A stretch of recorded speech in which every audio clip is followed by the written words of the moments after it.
예루살렘 사람들 가운데서 몇 사람이 말하였다. 그들이 죽이려고 하는 이가 바로 이 사람이 아닙니까? 보십시오.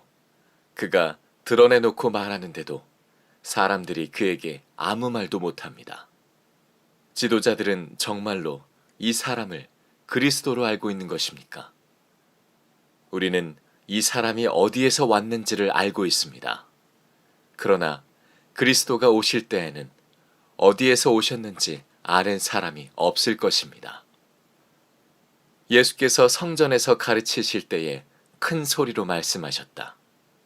너희는 나를 알고 또 내가 어디에서 왔는지를 알고 있다. 그런데 나는 내 마음대로 온 것이 아니다. 나를 보내신 분은 참되시다. 너희는 그분을 알지 못하지만 나는 그분을 안다. 나는 그분에게서 왔고 그분은 나를 보내셨기 때문이다. 사람들이 예수를 잡으려고 하였으나 아무도 그에게 손을 대는 사람이 없었다.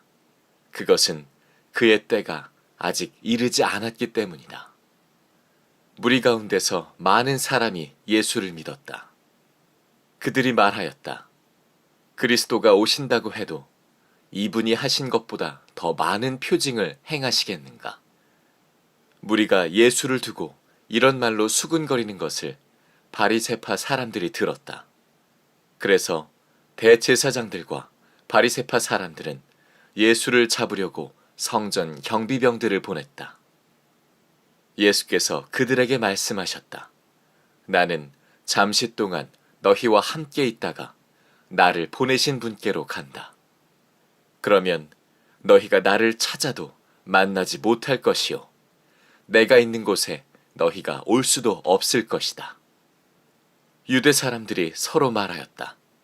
이 사람이 어디로 가려고 하기에 자기를 만나지 못할 것이라고 하는가? 그리스 사람들 가운데 흩어져 사는 유대 사람들에게로 가서 그리스 사람들을 가르칠 셈인가? 또 너희가 나를 찾아도 만나지 못할 것이요. 내가 있는 곳에 너희가 올 수도 없을 것이다 한 말은 무슨 뜻인가? 네, 말씀입니다. 자리에 앉으시겠습니다. 여러분, 지금이야말로 정말 주님을 바라보고 하나님의 나라에 눈이 뜨여야 할 때입니다. 우리의 삶은 그저 우연한 일들의 연속이 아니고 하나님께서 우리를 위하여 정하신 일들을 때에 맞추어 이루어 가시는 때입니다. 그러므로 아무리 힘들고 어려운 일을 만난다 하더라도 포기하지도 말고 낙심하지도 말고 전적으로 주님을 의지하고 하나님의 때에 맞추어 하나님께 순종하는 삶이 반드시 우리에게 있어야 합니다. 오늘 본문의 말씀은 우리에게 우리의 삶의 위기 상황에서 어떻게 해야 되는 것인지에 대해서 우리에게 명확하게 말씀해 주고 있습니다. 예수님께서 이제 초막절 절기에 예루살렘에 올라가시게 되는데 유대인들이 예수님이 초막절에 예루살렘에 올라오면 그를 잡아서 죽이겠다는 계획을 다 세워놓았습니다. 나타나기만 하면 붙잡아서 예수님을 죽이려고 했고 그 일에 대해서 사람들이 다 알 정도였습니다. 오늘 본문에만도 보면 예수님을 붙잡아 죽인다는 표현이 3번이나 나옵니다. 그런데 예수님께서 초막절에 예루살렘에 올라가셨어요. 그리고 거기서 공개적으로 말씀도 하셨습니다. 그런데 유대인들이 예수님을 붙잡아 죽이지를 못했습니다. 성경은 그 이유를 아직 하나님의 때가 아니었기 때문이라 30절 말씀에 그의 때가 아직 이르지 않았기 때문이다 라고 그렇게 쓰고 있습니다. 유대인들이 예수님을 붙잡으려고 했습니다. 그때 예수님께서 그들에게 이렇게 말씀하셨어요. 33절에 나는 잠시 동안 너희와 함께 있다가 나를 보내신 분에게로 간다. 그 말은 가만히 좀 있어봐. 이제 내가 십자가에 죽을 때가 오지만 그때는 너희들이 마음대로 나를 붙잡아 죽일 수 있겠지만 지금은 아니야. 조금만 기다려봐. 뭐 이런 식의 표현인 거죠. 붙잡혀서 지금 죽는 살벌한 위기 상황에서 어떻게 이렇게 태연하실 수 있을까? 어떻게 이렇게 담대할 수 있을까? 의아할 정도입니다. 이유는 예수님께서 지금은 십자가에 죽을 때가 아니라는 것을 알고 계셨기 때문입니다. 그래서 그렇게 아주 담대하게 그렇게 말씀하실 수 있었던 거죠. 도대체 예수님이 지금 십자가에 죽지 않는, 아직 때가 안 됐다는 것은 무슨 의미일까요? 예수님께서 아직 전하셔야 될 천국 복음을 다 전하지 못하신 겁니다. 예수님이 전하실 말씀을 다 전하셔야 복음서가 온전히 이루어지잖아요. 우리에게도 천국 복음, 예수님이 하신 말씀들이 우리에게 전해질 수 있잖아요. 근데 아직 그 말씀을 다 전하지 않으셨어요. 또 하나는 그 천국 복음을 전해줄 제자들이 온전히 준비되지 않은 상태입니다. 예수님의 말씀을 듣고 그리고 그걸 성경에 기록하고 또 초대교회 때부터 그 말씀을 실제로 전하여 교회를 세우고 복음을 전할 사도들이 준비되어야 하잖아요. 아직까지 그와 같은 때가 아니었던 거죠. 자, 그렇다면 우리에게 이런 질문이 생기게 됩니다. 아직 때가 되지 않아서 예수님이 붙들려 죽지 않으신 거라면 예수님이 십자가에 죽으신 것이 유대인 때문입니까? 하나님 때문입니까? 그런 질문이 나올 만하죠. 하나님 때문이라고 성경은 말합니다. 하나님이 예수님을 십자가에 죽게 하신 거예요. 자, 지금은 아직 때가 되지 않았기 때문에 아무리 유대인들이 계획을 하고 작당을 하고 예수님을 붙잡아 죽이려고 했어도 하나님이 그러지 못하도록 막으셨어요. 그래서 그들은 다 준비되었는데도 잡을 수가 없었어요. 그 말은 예수님께서 십자가에 달려 죽으실 때는 하나님이 붙잡아 죽이도록 허락하셨다는 뜻이잖아요. 하나님이 하신 겁니다. 예수님은 온 인류를 구원하시려는 아주 거창한 뜻을 가지고 이 땅에 오셨으나 제자였던 가룟 유다의 배신, 그리고 로마 총독 빌라도의 재판으로 정말 억울하게 너무 일찍 십자가에 죽으신 분이 아닙니다. 하나님께서 온 인류를 구원하시려고 당신의 독생자 예수 그리스도를 이 땅에 보내셔서, 그래서 사람들의 모든 죄를 지시고 십자가에 죽게 하신 거죠. 하나님이 하신 겁니다. 이 사실을 제자들은 처음에는 이해를 못했어요. 그래서 예수님이 십자가에 고난을 당하시고 죽으실 때 제자들은 크게 낙심했습니다. 그래서 다 뿔뿔이 도망가 버렸죠. 나중에 예수님이 부활하시고 십자가가 온 인류를 구원하시려는 하나님의 구원 계획이었구나, 이 사실을 깨닫고서 그 다음에는 목숨을 걸고 그 십자가 복음을 온 세상에 전하게 된 겁니다. 자, 그러나 예수님께서 지금은 죽을 때가 아니기 때문에 그것 때문에만 담대하셨던 건가? 결국은 붙잡혀서 죽게 되는데 오늘은 아니야. 그래서 예수님께서 그렇게 여유로우시고 담대하셨던 것인가? 그것만은 아닙니다. 예수님께서 하나님의 나라를 계속 보고 계셨어요. 예수님을 붙잡으러 온 경비병들에게 예수님께서 이렇게 말씀합니다. 33절에 34절까지 나는 잠시 동안 너희와 함께 있다가 나를 보내신 분에게로 간다. 그러면 너희가 나를 찾아도 만나지 못할 것이요 내가 있는 곳에 너희가 올 수도 없을 것이다. 예수님은 저 나사렛 사람인 줄만 알았어요. 그래서 예수님이 그리스도라고 믿지를 못했던 겁니다. 그러나 실제로 예수님은 하나님이 보내셔서 하나님의 나라에서 오신 분이에요. 그리고 이제 하나님의 나라로 돌아가실 분입니다. 예수님은 항상 이 땅에 사셨지만 하나님의 나라를 보시고 그렇게 사신 분이에요. 그랬기 때문에 예수님은 십자가의 고난의 길을 담대하게 가실 수 있었던 겁니다. 그걸 유대인들은 말을 듣고도 도무지 무슨 말인지 이해할 수가 없었어요. 도대체 이분이 어디로 간다는 걸까?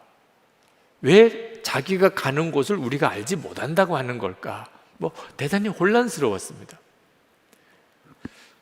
여러분, 우리가 예수님께서 말씀하신 이 하나님의 나라에 대하여 우리 눈이 열려야 될 필요가 너무나 분명합니다. 그래야만 우리도 이 유대인들처럼 방황하지 않게 돼요. 예수님의 말씀, 예수님의 행적, 모든 것이 다 이해가 돼요. 하나님의 나라가, 이 땅이 전부가 아니고 하나님의 나라가 있음을 알게 되고 그 점에 대한 확신이 생기면, 그러면 우리의 삶 전체가 바뀌어 버립니다. 고린도후서 12장 2절 4절에 보면 사도 바울이 셋째 하늘에, 성령에 의하여 셋째 하늘에 들려 올라가는 간증을 해요. 거기서 낙원을 보았어요. 천국이죠. 그리고 도무지 말로 어떻게 전할 수 없는 역사의 비밀, 복음의 비밀을 들으셨다고 그런 간증을 했습니다. 그리고 난 다음에 사도 바울의 삶은 고난을 그가 당할 걸 알고서도 그는 이방인 선교를 위해서 자기에게 유익하던 걸 다 해로 여기고 배설물처럼 다 버렸습니다. 진짜 중요한 걸 알았기 때문에, 정말 놀라운 하나님의 나라가 있음을 깨닫고 난 다음에 이 세상에서 잘 되고 잘 먹고 풍요를 누리고 높아지는 것은 배설물처럼 여겨질 정도였었다는 겁니다. 제가 한 20년쯤 전에 타지키스탄이라는 나라의 수도 두산베에 거기 있는 그 현지인 교회 집회 요청을 받고 갔어요. 그곳에 있는 선교사님이 아주 간곡한 부탁을 해왔습니다. 폭탄 테러가 일어났어요. 예배 드릴 때 이슬람 신학생들이, 교인들, 기독교인들이 굉장히 부흥된다는 소식을 듣고 폭탄 가방 3개를 들고 교인인 것처럼 위장하고 예배당에 들어왔어요. 예배 시간쯤이 다 되었을 때 예배당 한복판에, 그리고 예배당 입구에, 그리고 내려가는 계단에 가방을 놓고 나가버렸습니다. 그리고는 시간에 맞추어서 순차적으로 터졌습니다. 예배당에서 폭탄이 터졌어요. 얼마나 끔찍했겠습니까? 사람들이 예배당 입구로 확 몰려나가는데 거기서 또 터졌어요. 그리고는 계단으로 사람들이 뒤 엉겨 내려갈 때 거기서 또 터졌어요. 그 자리에서 9명이 죽고 100여 명이 중경상을 당하는 끔찍한 사고가 일어났습니다. 자, 예배드리러 가야 되는데 이런 일들이 벌어지니 그 기독교인들의 마음이 얼마나 뒤숭숭했겠습니까? 꼭 목사님 오셔서 집회를 해 주십시오. 우리 교인들에게 하나님의 위로를 좀 주십시오. 거절할 수가 없었어요. 그래서 비행기로 8시간, 12시간을 버스를 타고 들어가서 그 현장 가보니까 끔찍해요. 모든 창문은 다 깨지고 비닐로 겨우 막아놓고 폭탄 터진 자리, 무너진 구석들, 거기서 예배를 드렸습니다. 앞을 못 보는, 두 눈이 다 부상으로 앞을 못 보는 청년, 자녀를 잃어버린 노인분 2분, 예배드리기 전에 기도해달라고 나오시더라고요. 설교는 천국에 대한 설교밖에 할 수가 없었어요. 그 폭탄 테러로 돌아가신 분들, 그분들이 도대체 지금 어디 있느냐 하는 거예요. 그 교인들에게 가장 필요한 말씀은 하나님의 나라, 천국에 대한 복음밖에 없더라고요. 그 설교를 하는데 통역을 하는 청년이 너무 눈물이 나서 통역을 제대로 못할 정도, 온 교우들이 그냥 눈물바다로 그렇게 예배를 드렸어요. 인상 깊었던 것은 606장 찬송, 며칠 후 요단강 건너가 만나리. 우리 장례식 때 부르는 찬송. 거기서는 일반 예배 때 늘 부르던 찬송. 실제로 그들에게는 함께 예배 드렸지만 내일 어떻게 죽을지 모르는 이런 분위기에서 그들은 신앙생활을 했으니까 그들이 가장 즐겨 부르는 찬송가는 며칠 후 요단강 건너가 만날이에요. 예배 분위기가 보통 뜨거운 게 아니었어요. 제가 그때 거기서 예배를 드리면서 이렇게 비참한 폭탄 테러가 일어나는 것은 끔찍한 일이지만 실제로 예배 분위기는 이런 분위기여야 맞구나. 그 세상에서 예배를 드리지만 꼭 하나님 나라에서 예배 드리는 것 같은 느낌이에요. 스데반이라고 하는 이란 사람 한 분이 그 집회가 끝나고 기도를 받으러 나오셨어요. 그분은 이란 말밖에는 모릅니다. 제가 한국말로 설교하면 러시아어로 통역하고 그리고 러시아어를 가지고 이란 말로 통역을 해서 집회 때 설교를 들었으니까 한 3분의 1도 제대로 설교를 못 들은 거죠. 근데 이분이 그 집회 중에 엄청난 은혜를 받으셨대요. 천국이 있다는 사실을 확신하게 됐대요.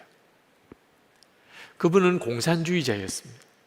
그래서 붙들려서 감옥에 갔는데 감옥에서 예수님을 환상 중에 만났어요. 너는 어째서 나를 믿지 못하느냐? 누구십니까? 예수라는 거예요. 자기가 꿈에서 예수님을 만나고 그리고 감옥에서 전도자 없이 예수를 믿게 됐어요. 예수님께서 이제 감옥을 나가게 되면 어디로 가라 지시를 따라 가보니까 이란에 있는 지하 교회였습니다. 거기서 신앙생활을 하는데 종교 경찰에 의하여 급습이 되고 목사님 끌려가서 목배임을 당하여 순교하시고 자기도 급히 도망을 친 것이 타지키스탄 국경을 넘어서 그 타지키스탄 마을에서 남의 일을 해주고 살았는데 그 교회 다니면서 부르던 찬송을 흥얼거리면서 이렇게 부르면서 일을 하니까 그 타지키스탄 자기 고용주가 너 같은 노래를 부르는 사람이 요 산 너머에 모여 있더라. 그 너무 궁금해요. 예수 믿는 사람이란 뜻이죠. 그래서 그가 찾아와서 그 교회를 온 겁니다. 근데 그때 집회가 있었던 거예요. 말씀을 들으면서 정말 천국이 있구나. 자기와 함께 계셨던 주님이 너무나 분명하게 그 점에 대한 눈을 열어주는데 도망 나온 사람입니다.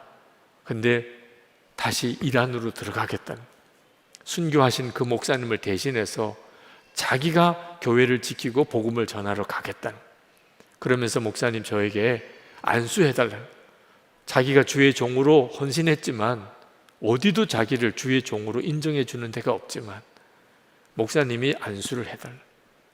그리고 자기가 이란에 가서 복음을 전하다가 정말 때가 되면 목사님을 꼭 이란으로 초청을 하겠다. 아직 20년째 연락이 없습니다. 언젠가는 아마 이란을 가보게 되지 않을까 하는 생각이 있긴 합니다. 여러분, 하나님의 나라에 눈이 열린 사람과 똑같은 예수를 믿어도 아직 하나님의 나라가 막연한 사람은 신앙생활이 완전히 다릅니다. 서로가 서로를 이해를 못할 정도예요. 예수님께서 고난의 길, 십자가의 길을 담대히 가실 수 있고 자기를 붙잡아 죽이려던 자들을 향하여도 그렇게 태연하시고 담대하셨던 이유는 그는 하나님의 나라를 늘 바라보았기 때문에. 자, 그런데 하나님의 나라를 바라보신 예수님께서 도대체 무엇을 보셨을까요? 우리가 늘 들어 알듯이 하나님의 나라는 12진주문으로 되어 있고 길은 황금길로 되어 있다는, 그걸 보신 걸까요? 야, 하나님의 나라는 저렇게 좋은데 아유, 나도 빨리 가야지, 뭐 그러셨다는 뜻일까요? 그렇지 않습니다. 하나님 아버지를 보신 거예요. 오늘 본문에도 하나님의 나라와 하나님 아버지를 예수님은 같이 쓰세요. 하나님의 나라에서 왔다, 그걸 하나님 그분으로부터 왔다. 내가 하나님의 나라로 간다, 내가 아버지 그분에게로 간다. 이렇게 같이 쓰고 있어요. 29절에 보면 나는 그분을 안다. 나는 그분에게서 왔고 그분은 나를 보내셨기 때문이다. 그러므로 예수님이 하나님의 나라를 보신 것은 항상 하나님 아버지 그분을 보신 거예요. 여러분, 하나님 아버지의 마음은 어떠셨을까요? 우리가 잠깐 전에도 그렇게 살펴본 것처럼 예수님을 십자가에 못 박아 죽인 분은 하나님이세요. 하나님이 그렇게 허락하셨기 때문에 된 일입니다. 도대체 지옥에 갈 수밖에 없는 우리들, 오죽하면 지옥에 갑니까? 그런데 지옥에 갈 수밖에 없는 우리들을 대신하여 사랑하는 독자 예수 그리스도를 대신 십자가에서 죽게 하셨다니, 이게 말이 안 되는 거잖아요. 도대체 하나님의 마음은 어떤 마음이셨길래 그렇게 하신 걸까? 하나님의 마음은 불타는 사랑, 그냥 사랑도 아닙니다. 불타는 사랑이에요. 그러니까 그렇게 하신 거예요. 예수 그리스도를 십자가에 죽게 하시면서 우리를 구원하시려고 하신 거예요. 어떻게 그럴 수 있을까요? 딱 한 경우입니다. 우리가 하나님의 잃어버린 자식인 경우예요. 우리가 하나님의 잃어버린 자식이에요. 여러분, 자식을 잃어버린 부모의 심정을 아십니까? 잃어버린 자식을 어떻든지 구원하는 거예요. 우리는 다 지옥 갈 수밖에 없는 처지예요. 마귀의 종으로, 죄의 종으로 살았기 때문에. 그런 우리를 어떻든지 지옥 가지 않게 하고 천국 가게 하고 하나님 자녀가 되게 하시는 길이 예수님 십자가에 대속의 죽음을 죽으시는 것 외에는 길이 없으니까 그렇게 하신 거예요. 그러니까 하나님의 가슴은요, 그냥 사랑이라고 표현할 수도 없어요. 불타는 사랑이에요. 잃어버린 자식을 어떻든지 살려내려는. 예수님의 마음도 똑같았죠. 왜? 그 하나님을 계속 보고 계셨으니까. 하나님의 그 마음에 불타는 사랑이 예수님의 마음에도 그대로 불타는 사랑이었어요. 그러니 가룟 유다가 예수님을 사실 은30에 팔아버린 제자잖아요. 근데 그 가룟 유다의 발도 예수님이 씻으셨어요. 그 가룟 유다와 입맞춤도 하셨어요. 예수님 다 버리고 도망가는 제자들, 예수님은 그 제자들에게 마지막에 만찬을 하시면서 이것은 내 살이다, 이것은 내 피다, 먹으라고 그랬었어요. 그 말은 무슨 뜻이죠? 너희들이 나를 아무리 배반하고 도망가도 나는 절대 너희들을 버리지 않겠다. 너희들과 나는 이미 하나야. 너희들이 아무리 배신하고 나를 버리고 도망쳐도 너희들은 다시 내가 붙들어 쓸 거야. 그런 뜻인 거예요.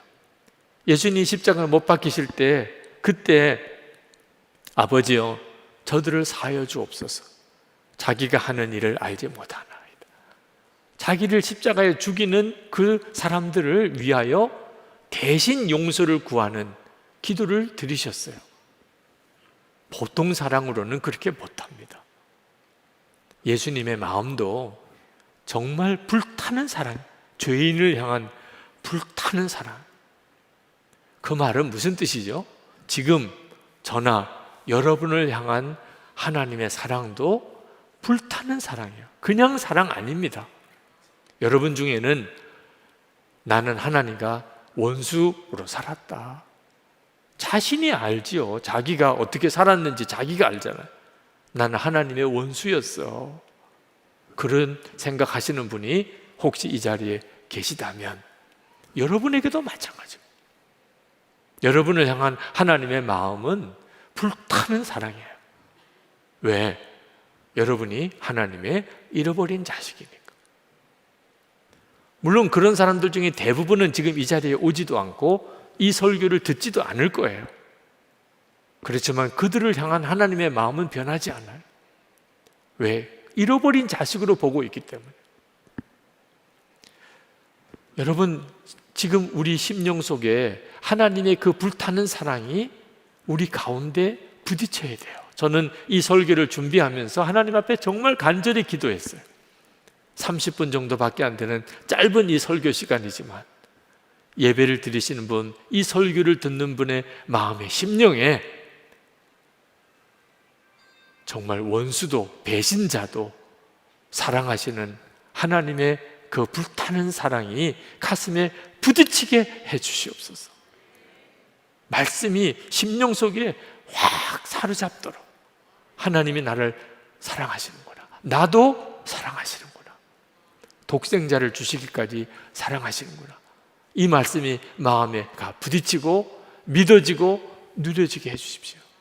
그래서 그 마음에도 하나님의 원수처럼 산 사람은 마음이 다 냉랭한 사람일 수밖에 없어요. 그 속에 마음에 불이 붙게 되기를, 사랑으로 불이 붙게 되기를 그렇게 간절히 기도했습니다. 여러분, 정말 하나님이 나를 그렇게 사랑하신다는 것을 깨닫고 나면 사람은 완전히 뒤바뀌게 돼 있어요. 하나님의 나라가 있고 거기에 나를 사랑하시는 아버지 하나님이 계시고 하나님이 나를 사랑하시는 아버지세요. 모든 것에는 하나님의 때가 있고 하나님의 허락지 않으면 우리는 누구도 우리를 건드릴 수가 없어요. 이 사실을 정말 알고 나면 그러면 사랑밖에 할 게 없어요. 여러분은 여러분의 생애의 3분의 1을 벌써 사셨고 2분의 1을 사셨고 3분의 2를 사신 분들이십니다. 여러분 얼마나 더 사실 것 같아요? 진짜 짧은 생애밖에 안 남았습니다. 정말 순간에 지나가요. 뭐하고 사실 거예요? 예수를 믿고 구원 받았습니다. 근데 벌써 생애는 상당히 많은 생애가 지나갔어요. 이제 남은 생애, 길어도 100년을 못 사는 생애예요. 그거 뭐하고 살지요? 사랑하고 사랑하고 사랑하고 사랑하고 또 사랑하고 사랑하다가 그렇게 주님 앞에 가는 거, 그게 가장 잘 사는 거예요. 뭐 별의별 관심사 하고 싶은 일 많지만 여러분 이미 살아온 세월을 한번 돌아보세요. 사랑하고 산 거 외에는 다 허무한 것뿐이에요. 결국은 사랑하지 못했던 게 후회가 되고 사랑하지 못했던 게 마음 아프고 사랑하지 못했던 것 때문에 회개하고 사랑했었으면 더 놀라운 역사가 일어났을 텐데 그렇게 살았잖아요. 이제부터도 그렇다니까. 우리 안에 오신 예수님은 사랑에 불타는 그분이세요. 예수님의 마음은 사랑에 불타는 분이에요. 지금 우리에게 필요한 것은 원수도 사랑할 수 있는 그 불타는 사랑이에요. 우리 나라에도 그게 필요해요. 여러분 요즘 뉴스 계속 보시죠? 우리 나라에 뭐가 필요해요? 원수도 사랑하는 불타는 사랑. 우리 민족에게 뭐가 필요해요? 원수도 사랑하는 불타는 사랑이 필요합니다. 그리스도인들만 가지고 있어요. 유대인들은 하나님을 가장 잘 믿는다고 자랑했습니다. 그러나 예수님께서는 그 유대인들로 인해서 마음이 너무너무 아프셨어요. 그들은 율법을 잘 알고 있었어요. 그렇지만 문제는 마음이었어요. 마음이 병든 것이 가장 중한 병입니다. 여러분, 마음이 냉랭한 것이 가장 무서운 사람이에요. 마음이 냉랭하고 마음이 식어버린 사람. 그것 때문에 마귀가 우리를 마음껏 가지고 노는 거예요. 마음이 식어버렸기 때문에. 그러니까 불평, 원망, 미움 우리 삶 속에 계속 일어나는 겁니다. 낙심하고 좌절하고 실패하고. 왜 그런 줄 아십니까? 불타는 사랑으로 우리가 구원받았고 원수도 사랑하는 그 불타는 사랑을 가진 예수님이 우리 주님이신데 우리가 그 사랑 다 잃어버리고 나니 완전히 마귀 놀이개감이 되는 거예요. 염려, 근심, 두려움, 죄에 중독이 되어서 그렇게 살고 있는 거예요. 이거 다시 회복하는 것. 그것이 하나님이 우리에게 원하시는 것. 아유, 목사님, 하나님이 나를 그렇게 사랑하신다면 왜 내가 이 모양으로 사는 걸까요? 그런 질문을 꽤 많이 듣습니다. 잘 믿어지지 않는데, 하나님이 나를 사랑하시는 게 잘 믿어지지 않는데. 여러분, 하나님의 사랑을 실제로 체험하려면 사랑을 받기만 해서는 못해요. 여러분은 여러분이 느끼든 못 느끼든 다 엄청난 하나님의 사랑을 받고 있습니다. 그런데도 못 느끼는 사람이 있잖아요. 이유가 뭐예요? 사랑을 받으려고만 하지 실제로 사랑을 하려고 안 하니까요. 헤르만 헤세의 작품 가운데 어거스터스라는 작품이 있습니다. 어느 마을에 아기가 하나 태어났어요. 그 어머니가 아기를 낳을 때 어떤 한 노인분이 나타나서 꿈에 묻더래요. 이 아기를 위하여 내 소원이 뭐냐? 그 아기 엄마로서는 참 기가 막힌 꿈인 거죠. 그때 그 엄마가 그냥 모든 사람들이 가지고 있는 소원을 이야기했어요. 이 아기가 평생 사랑받으며 살게 해주세요. 사람들로부터 사랑받으며 살게 해주세요. 근데 정말 그렇게 되었어요. 그 아기가 그렇게 사랑받으며 산 거예요. 나이가 이제 40이 넘어섰습니다. 그러면 얼마나 행복했겠어요. 근데 그렇지가 않았습니다. 그 아기가, 그 어른이 40이 넘은 그 사람의 마음은 공허 그 자체예요. 모든 사람이 자기를 사랑해요. 그런데도 자기는 하나도 기쁘지가 않아요. 오히려 삶은 더 망가지고 더 황폐해지는 것 같아요. 근데 어느 날 이 중년이 된 40이 넘은 이 남자분이 꿈을 꾸는데 자기 어머니에게 꿈에서 나타났던 그 노인분이 똑같이 자기에게 묻는 거예요. 내가 너에게 뭘 해주기를 원하느냐? 그때 그가 얼마나 소원이 많았겠습니까? 여러분도 얼마나 소원이 많으세요? 근데 자기 마음속에 나에게 정말 필요한 건 이거야, 이렇게 깨달아지는 게 있었대요. 그래서 그가 그렇게 말합니다. 나도 사랑하며 살고 싶어요. 그 소설이에요. 엄청난 메시지가 사실 있습니다. 앤드류 머레이 선교사님이 용서받는 기쁨은 죄인의 기쁨이고 이 땅의 기쁨이라. 근데 용서하는 기쁨은 그것은 하나님의 기쁨이고 천국의 기쁨이라. 용서받으며 사는 것도 얼마나 복이에요. 근데 그건 진짜 복은 아니에요. 진짜 복은 용서하는 복이에요. 여러분, 하나님이 여러분을 사랑하시는 것은 의심할 여지가 없어요. 지금 여러분이 그걸 실제로 실감을 못한다, 그렇다고 해서 하나님이 여러분 사랑하는 게 취소는 아니에요. 오늘 예배 드리는 거 보면 여러분은 다 하나님의 엄청난 사랑의 대상이에요. 이미 구원 받았지요. 예수 믿었지요. 이거 뭐로 설명할 거예요? 근데 왜 나는 이렇게 살지? 여러분, 이제 기도하세요. 하나님, 저에게 하나님의 나라를 바라보는 눈도 열어주시고 무엇보다 그 불타는 사랑으로 나를 사랑하신 하나님의 사랑을 내 가슴에도 주세요. 많은 사람들이 하나님의 나라를 모르니까 이 땅에서만 잘 먹고 잘 살려고 발버둥 쳐요. 여기서 건강한 거, 여기서 돈 많은 거, 여기서 높아지는 거, 그거 외에는 꿈이 없어요. 하나님 보시기에는 진짜 아무것도 아닌 것을 붙잡고 평생을 사는 거예요. 단 하나, 하나님이 계시고 하나님의 나라가 있다는 걸 모르니까 그런 거예요. 여러분도 나도 잘 모르겠어요 그러시는 분이 있다면 기도하시라니까. 하나님, 저에게 하나님의 나라를 보는 눈을 열어주세요. 그것도 응답이 필요한 거예요.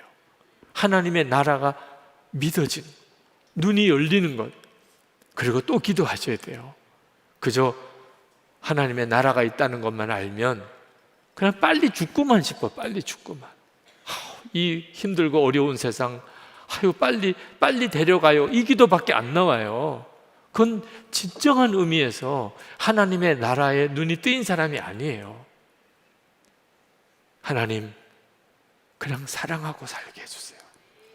그 하나님의 말할 수 없는 불타는 사랑이 내 가슴을 움직임. 여기서부터 이미 천국을 사는 거예요. 죽고 난 다음에 천국 가는 것만 아닙니다. 여기서부터 그냥 원수도 사랑, 나를 죽이려는 사람조차도 사랑할 수 있는 사랑으로 살게 해주세요. 그때부터 우리의 삶은 완전히 달라져요. 정말 예수님께서 사셨던 그 삶을 이해하게 돼요. 그리고 그 주님을 따라갈 수 있게 돼요. 주님이 나를 통하여 사는 역사를 경험하게 됩니다. 이제 우리 같이 기도하십시다. 여러분 중에 이미 그런 삶을 사는 분들도 있으실 거예요. 그러나 오늘 말씀을 듣는데 이상하게 내 가슴이 뛰는 사람, 그래, 그렇게 사는 거지, 그러면 되는 거지. 주님, 눈을 열어 보게 해주세요. 세상이 전부가 아니고 하나님의 나라를 나도 바라볼 수 있게 해주세요. 그리고 하나님, 그 하나님의 불타는 사랑, 나 구원해 주신 그 사랑, 예수님 보내주신 그 사랑 제 가슴에 부어주세요. 나도 그렇게 불타는 사랑으로 사랑하게 해주세요. 정말 그런 마음의 소원이 있는 분은 일어나서 기도하세요. 우리 하나님 앞에 간절히 기도하는 시간을 가질 텐데 하나님께서 여러분의 마음의 갈망에 응답하시기를 원합니다.